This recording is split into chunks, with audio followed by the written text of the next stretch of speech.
Critical thinking should be taught in schools. This video is a good case study as to why. This popped up as a suggested video, so I watched it. Here it is. At least not the one I've known all my life. I've never wished to live anywhere else. This is my home, and I was privileged to be born here. But today I woke up, and as I had my morning coffee, I realized that everything is about to change. No matter how I vote, no matter what, I say something evil has invaded our nation, and our lives are never going to be the same. I've been confused by the hostility of family and friends. I look at people I've known all my life, so hate-filled that they agree with opinions they would never express as their own. I think I may have, entered the twilight zone. We've become a nation that has lost its collective mind. You can't justify this insanity. If a guy pretends to be a woman, you're required to pretend with him. Somehow, it's un-American for the census to count how many Americans are in America. Russians influencing our elections are bad, but illegals voting in our elections are good. It was cool for Joe Biden to blackmail the president of Ukraine, but it's an impeachable offense if Donald Trump inquires about it. 20 is too young to drink a beer, but 18 is old enough to vote. People who've never owned slaves should pay slavery reparations to people who have never been slaves. People who have never been to college should pay the debts of college students who took out huge loans for their degrees. Immigrants with tuberculosis and polio are welcome, but you'd better be able to prove your dog is vaccinated. Irish doctors and German engineers who want to immigrate to the US must go through a rigorous vetting process, but any illiterate gangbangers who jump the southern fence are welcome. $5 billion for border security is too expensive, but $1.5 trillion for free healthcare is not. If you cheat to get into college, you go to prison, but if you cheat to get into the country, you go to college for free. People who say there is no such thing as gender are demanding a female president. We see other countries going socialist and collapsing, but it seems like a great plan to us. Some people are held responsible for things that happened before they were born, and other people are not held responsible for what they're doing right now. Criminals are caught and released to hurt more people, but stopping them is bad because it's a violation of their rights. And pointing out all this hypocrisy somehow makes us racist. Nothing makes sense anymore. No values, no morals, and no civility. People are dying of a Chinese virus, but it's racist to refer to it as Chinese even though it began in China. We're clearly living in an upside-down world where right is wrong and wrong is right, where moral is immoral and immoral is moral, where good is evil and evil is good, where killing murderers is wrong but killing unborn babies is A-okay. Wake up, America. The great unsinkable ship, Titanic America, has hit an iceberg, is taking on water, and is sinking fast. Speak up. To a MAGAVerse member, she nailed it. To a critical thinker, she made a host of mistakes, false claims, false analogies, and she conflated terms. There's more, but we'll start there. I've said this over and over again. When it comes to nuance, it seems a segment of the population has real difficulties with concepts that require it. They seem to be more interested in the hyperbolic than any nuanced thinking. A lot of the concepts she mentioned required nuanced thinking, while some of her mistakes were revealed if one would just think about it for a second. The first thing we'll address is the census not counting Americans in America. Somehow, it's un-American for the census to count how many Americans are in America. I tried to find what she was referencing, but I couldn't pinpoint exactly what it was. I did find an article from a Pew Research Center entitled "How Removing Unauthorized Immigrants from Census Statistics Could Affect House Reapportionment." Even if this was something that was happening, it isn't a new concept. This sort of not counting people for the sake of political power and influence is a staple of this nation's politics. Maybe she's not well versed in history, but the 3/5 compromise was exactly that. For every 5 slaves, only 3 were counted for purposes of legislative representation and taxation. So that's been here since you've been here. Nothing new. The next thing we'll tackle is this.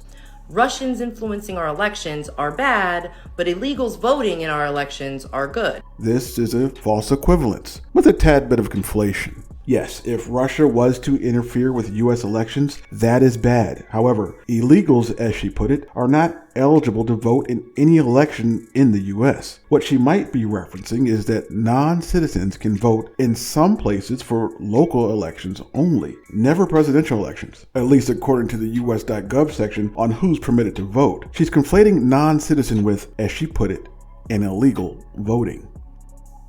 20 is too young to drink a beer, but 18 is old enough to vote. This is something else that isn't new. Are you advocating for lowering the drinking age or raising the voting age? This is a conversation that can be had, but it's kind of arbitrary. It's like the president has to be at least 35. 34 too young, 35 you're fine. It may be goofy, but not an example of an evil that has entered that will change our lives forever, as you put it. People who have never owned slaves should pay slavery reparations to people who have never been slaves. This is an easy one. It seems that these types of people read from the same non-nuanced thinking playbook. Here's how I address this almost identical statement in another video. The video speaks for itself, but I want to point you to one of the comments. This was a comment that got a lot of likes and replies on this video. So the comment reads, "Why do people who were never slaves think people who never owned slaves owe them money?" See, that's simple. A simple concept that anyone can understand. Again, it's easier to understand and move on with life if you're not nuanced. If you are nuanced, then that simplicity isn't enough with this topic. Here's a saying that can help the nuanced challenge in understanding this part. It may not be our fault, but it's our responsibility. I'll give you an example of what I mean. When a police officer violates the rights of a citizen and that citizen sues a jurisdiction where the officer is employed, who do you think pays a settlement to that citizen? Now, you or I didn't violate that person's rights. We weren't working as police officers. In fact, we had absolutely nothing to do with the violation that led to a lawsuit. However, we are responsible for paying that settlement through our taxes. The reason for that is simple, because we as citizens are responsible for the past actions, the current actions, and the future actions of our government. Got it? Well, good. Let's move on to this part then. Since the government, and that government, which is still around today, permitted a system based on white supremacy, the government is culpable for the results of that system. That system birthed race-based chattel slavery. That system birthed Jim Crow laws. That system birthed black codes and other laws, standards, or practices that targeted black people, and the results of which are still felt today. Furthermore, slavery is just one part of the depravity of that system. People seem to think it's the whole, and it's only a part. The system didn't go away when race-based chattel slavery was ended. After race-based chattel slavery ended, that's when the black codes, the Jim Crow laws, practice of redlining, convict leasing programs, the vagrancy laws, practice of debt peonage, chain gangs, that's when that started. All disproportionately affecting black people. Now, because of this, victims of that system can file a grievance against the government that legalized that system. That grievance can result and should result in reparations or the repairing of a wrongdoing. So as you can see, you don't have to write a check to a ghost to find the people the system is responsible for harming. It wasn't just slavery. Slavery is part of that larger system that the U.S. government allowed. The system deprived a portion of its citizenry basic human rights. And we as citizens are responsible for what our government has done. To label this an example of a new evil that has entered is, well, non-nuanced. We'll call it that.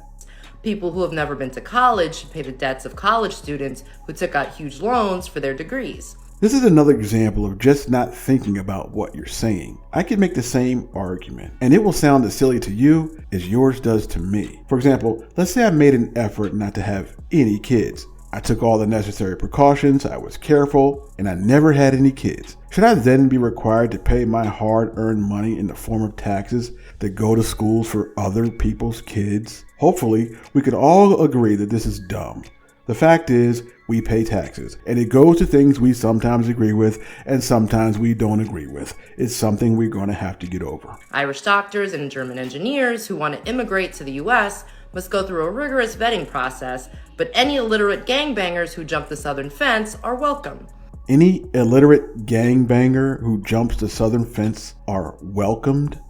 This may sound stupid, but that's only because I'm using your logic. If they are welcome, then why is there a fence they must jump over? If they are welcomed, why wouldn't you just remove the fence? Come on, let's think for a second. If you cheat to get into college, you go to prison, but if you cheat to get into the country, you go to college for free.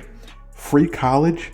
Where? Who's getting this free college? Are you referring to the student loans that you had a problem with earlier that taxpayers would pay for? That would be the federal financial aid that the people you described cheating to get in, presumably by jumping over the welcoming fence, aren't eligible for. Is that who you're talking about? So even if taxpayers were paying off the debt of federal student loans, illegal or undocumented immigrants aren't eligible for that. I'm sure anyone who's ever applied for a federal student loan knows how much documentation is required. Who believes this shit?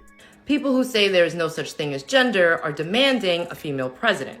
I could do one more because these are hard to stomach. Okay, so this one is conflating 101. You used gender when describing a sex. I'll try to make this quick. Gender is a social construct. Sex is biological. We've been using them interchangeably, as you just did, when they have separate definitions. A social construct is something we agree on as a society. There are two sexes, male and female. That's not a social construct. That's biology. There can be multiple genders because they've been constructed socially, not biologically. I'll give you an example. A person born a female will always be biologically a female. That's the sex. But they will go through several socially constructed stages. We've agreed in our society that these are the socially constructed stages. There may be more of them at some point in our future, but this is generally what we have now. They will be a newborn. They'll be a toddler. They'll be an adolescent. They'll be a preteen. They'll be a teenager. They'll be a young woman, and then they will be a woman. So,